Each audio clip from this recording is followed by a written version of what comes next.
Yesterday was a big news day, and Ainsley was fortunate enough to actually be at the White House to talk to the president. That's right. We went down there and sat outside of the Rose Garden and talked to him about the news of the day, Michael Cohen, Paul Manafort, Jeff Sessions. We talked about a lot of things, wide-ranging issues. Here is, and we're going to air the entire thing in its entirety, but here's the president talking about Cohen, Manafort, and Jeff Sessions.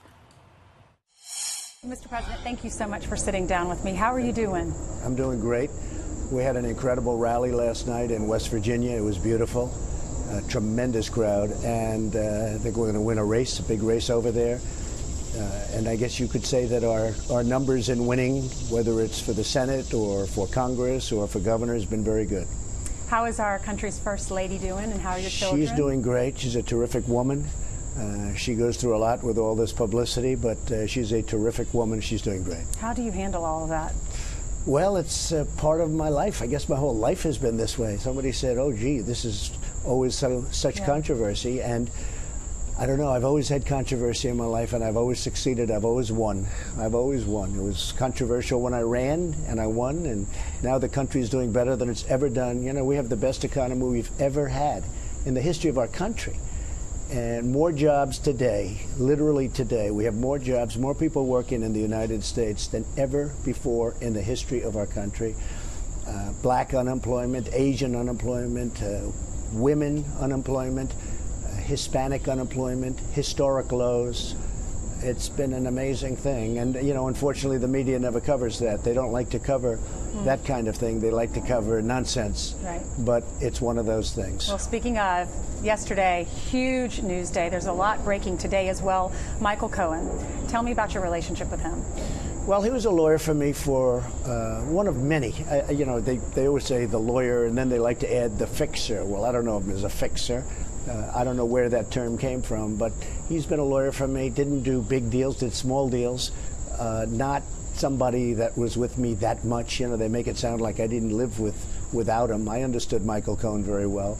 Well, it turned out he wasn't a very good lawyer, frankly, but he was somebody that was probably with me for about 10 years. And I would see him sometimes, but when I had deals and big deals, I had outside lawyers, and I have a lot of inside lawyers too, in addition to Michael. I always found him to be a nice guy. He said one story, said you didn't know anything about the payments. No. And now he's saying that you directed him to make these payments. Did you direct him to make these payments? He made the deal. He made the deals. And by the way, he pled to 2 counts that aren't a crime, which nobody understands. I watched a number of shows. Sometimes you get some pretty good information by watching shows. Those 2 counts aren't even a crime. They weren't campaign finance. Did you know about the payments? Later on, I knew.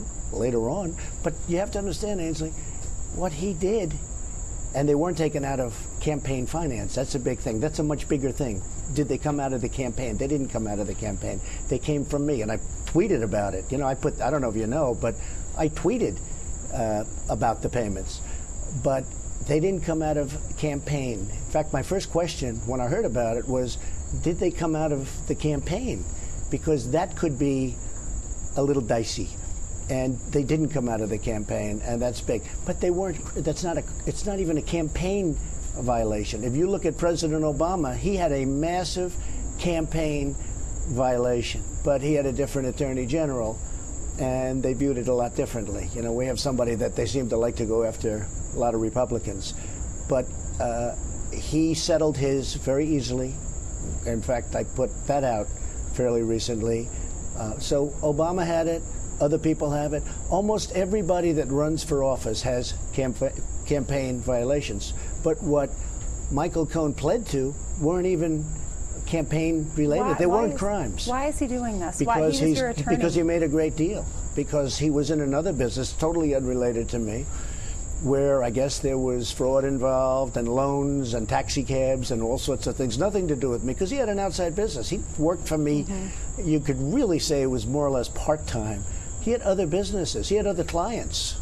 I'm not his only client. And Michael Cohen had, I guess, a taxi business, and somebody reported him for some things in his taxi business, and that's how this started. And they put the 2 counts of campaign violations in there, but a lot of lawyers on television, and also lawyers that I have, say that they're not even crimes. If you're saying the payments, if they're not illegal, then why would he use that information for a plea deal? Because he makes a better deal when he uses me, like everybody else. And one of the reasons I respect Paul Manafort so much is he went through that trial. You know, they make up stories. People make up stories. This whole thing about flipping, they call it. I know all about flipping. For 30, 40 years, I've been watching flippers. Everything's wonderful, and then they get 10 years in jail, and they flip on whoever the next highest one is, or as high as you can go. It almost ought to be outlawed. It's not fair, because if somebody's going to spend 5 years like Michael Cohen, or 10 years or 15 years in jail because of a taxi cab industry, because he defrauded some bank, the last two were the tiny ones. You know, campaign violations are considered not a big deal, frankly.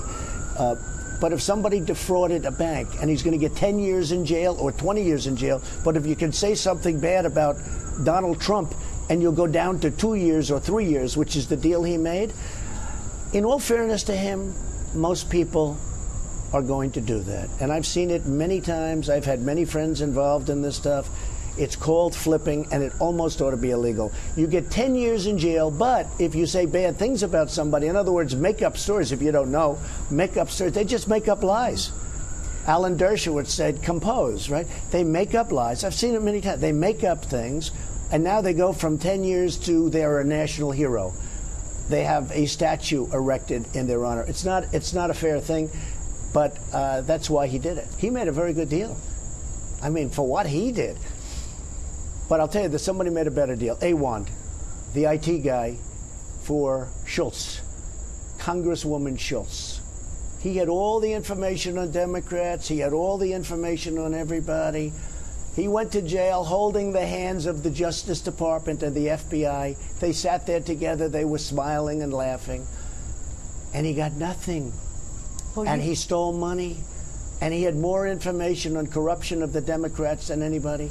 And they don't even have his computers and his servers. They just gave him nothing. You saw that. It was on your show. They gave him nothing. Nothing. Double standard? Double standard. I mean, he was worse than anybody, in my opinion. He got nothing. He's a Democrat. He got nothing. The reason he got nothing because the Dems are very strong in the Justice Department. I put an attorney general that never took control of the Justice Department, Jeff Sessions. Never took control of the Justice Department, and it's a sort of an incredible thing. We have this country going so well. Mike Pompeo is doing incredibly. All of my people, they're doing incredibly. But the whole thing with going on with Justice and FBI, when you see Strzok and his lover Lisa Page, when you see Comey with all the lies that he's told, when you see Mueller with the conflicts, he's so conflicted. Comey's his best friend. He had a really nasty business transaction with me, which he never reported. I've been talking about he never reports it. I mean, you look at the bad things. He wanted the FBI job that Christopher Wray has. Now, Christopher Wray was recommended by Rosenstein. The FBI, I'll tell you what, if you took a poll in the FBI, I guarantee you one thing, I'd do very well. Are you considering pardoning Paul Manafort? I have great respect for what he's done in terms of what he's gone through. You know, he worked for Ronald Reagan for years. He worked for Bob Dole. He worked, I guess his firm worked for McCain. He worked for many, many people, many, many years. And I would say what he did, some of the charges they threw against him, every consultant, every lobbyist in Washington probably does.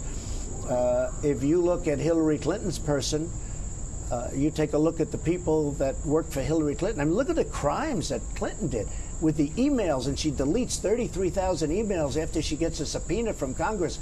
And this Justice Department does nothing about it. And all of the other crimes that they've done. And they don't. Look at Podesta. Podesta was supposed to be Manafort on steroids. They made him close up his firm. He was going to be indicted the next day, we heard. Never happened. Instead, they would go after Manafort. So, look, I didn't know Manafort well. He wasn't with the campaign long. They got him on things totally unrelated to the campaign. And by the way, they got Cohen on totally unrelated to the campaign. I'm not involved. I wasn't charged with anything. You know, people don't like to say that, but I wasn't charged. But when you look at the corruption on the other side, and they refuse to look at anything. When you don't look at Strzok, where he said basically we're going to take out the president, the insurance policy and everything else. You look at Lisa Page, the two lovers back and forth with these horrible texts. You look at the kind of talk going on about, it's really subversion. And our Justice Department doesn't do anything about it. People would say, oh, but you appointed Jeff Sessions. I said, I did. But I really feel as long as this is going out, I don't have to do this, but I will stay uninvolved, and maybe that's the best thing to do. Mr. President, a lot of people are frustrated. A lot of your supporters are frustrated with the DOJ, with Jeff Sessions. There are rumors that you're going to fire him after the midterms, and Rosenstein. They also want these documents. They're wondering if you will use your power to get these documents released. At the right time, I think I'm going to have to do the documents. I didn't want to, but I think I'm going to have to. There's such corruption. Before I got here, it's from before I got here. It's the Obama administration. And you look at what happened. They surveilled my campaign. It's very simple. The Pfizer report, the phony fake. Rosenstein signed the last Pfizer report. It bothers me. It's always bothered me. Will you fire him? Will you fire Sessions? Well, I'll tell you what. As I've said, I wanted to stay uninvolved.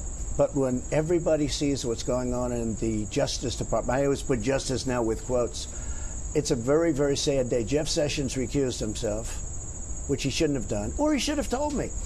Even my enemies say that Jeff Sessions should have told you that he was going to recuse himself, and then you wouldn't have put him in. He took the job, and then he said, I'm going to recuse myself. I said, what kind of a man is this? And by the way, he was on the campaign. You know, the only reason I gave him the job, because I felt loyalty. He was an original supporter. He was on the campaign. He knows there was no collusion. And what's come out of Manafort? No collusion.